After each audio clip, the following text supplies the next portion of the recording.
Hello, this is Andrew Mount for GG. I want to talk to you about January jumpers, not Christmas jumpers or any other form of knitwear, but horses that run particularly well at this time of year. Now, this is a phenomenon that I first became aware of with a horse called the Leader, who used to win the same race at Folkestone year after year. I'm showing my age there because Folkestone no longer exists as a racetrack. Another horse who fitted this pattern was called the Sawyer. Now, from 2006 until 2010, the Sawyer won 6 of his 8 starts during the month of January. Those last 4 wins coming at odds of 9-1, 8-1 twice and 11-2. So it was a pattern that the betting market was slow to cotton onto. Now, I've got 4 for you that I want to talk about and I want to side with starting from this month. Now, the first of those is the Nick Williams trained La Roche.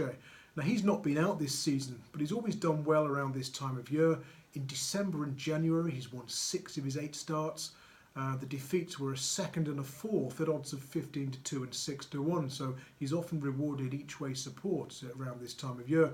We've not seen him since February, but he's got a couple of entries, one at Cheltenham on New Year's Day and one at Wincanton on the 4th of January.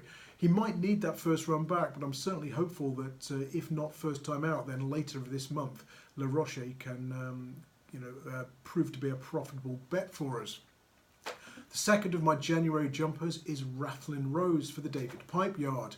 Now, he wasn't disgraced in the Welsh National when last seen, finishing 10th of 17 as a 100-to-1 shot, but he's always seemed best once the new year has arrived, and he's won 7 of his 16 starts from January to March, but only 1 of his 13 starts before that period.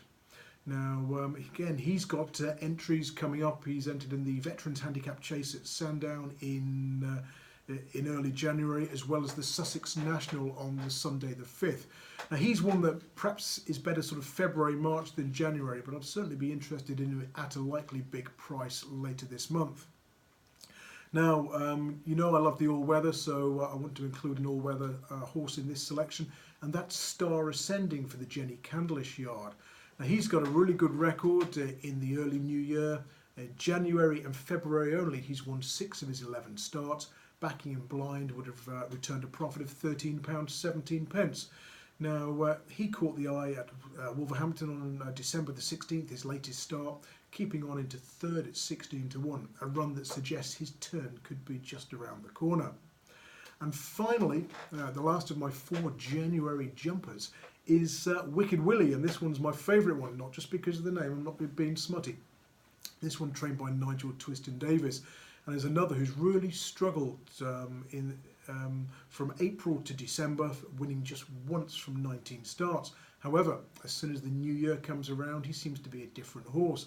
If we'd only bet him in January, February and March, we'd have won 4 of our 13 bets and made a good profit. But it's January in particular that I want to side with him. He's had 5 runs during the first month of the year, 3 wins and a couple of 3rd places.